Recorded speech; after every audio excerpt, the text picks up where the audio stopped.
Vascular problems ఎందువలన ఎక్కువగా వస్తున్నాయి? దీనికి గల కారణాలు ఏంటండి? అసలు ఏ ప్రాబ్లం లేని వాళ్ళకి, యంగ్స్టర్స్ కి మీరు ఇచ్చే సూచన చెప్పండి. సర్జన్ అందరూ అన్ని చెప్తున్నారు.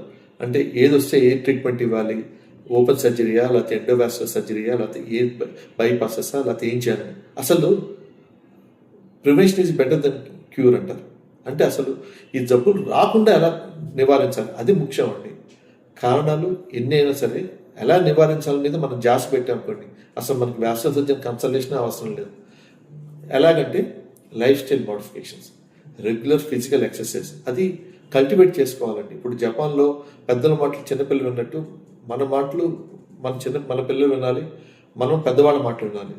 అది వినకపోవడం వల్ల ఈ ప్రాబ్లమ్స్ అన్నీ వస్తున్నాయండి. అంటే regular physical exercise, early morning లేవటాలు, సెకండ్ థింగ్ టైంకి లిమిటెడ్ ఫుడ్ తింటాను, తర్వాత regular physical activity, cessation of smoking. ఒకప్పుడు స్మోకింగ్ అంటే అదేదో సినిమాలో విలన్స్ తాగేవాళ్ళు. ఇప్పుడు స్మోకింగ్ అనేది ఫ్యాషన్ అయిపోయింది. స్మోకింగ్ తాగితేనే అమ్మాయిలు పడిపోతారు, లేకపోతే అమ్మాయిలు లైక్ చేస్తారు అనుకుంటే ఒట్టి భ్రమ. Nobody likes people who are smoking or drinking. So smoking drinking avoid చేయాలి. అన్ని సిస్టమ్స్ కంట్రోల్లో ఉంటాయి. రెండోది లిమిటెడ్ అమౌంట్ ఆఫ్ ఫుడ్ అండి, మిగతా ఆహారం.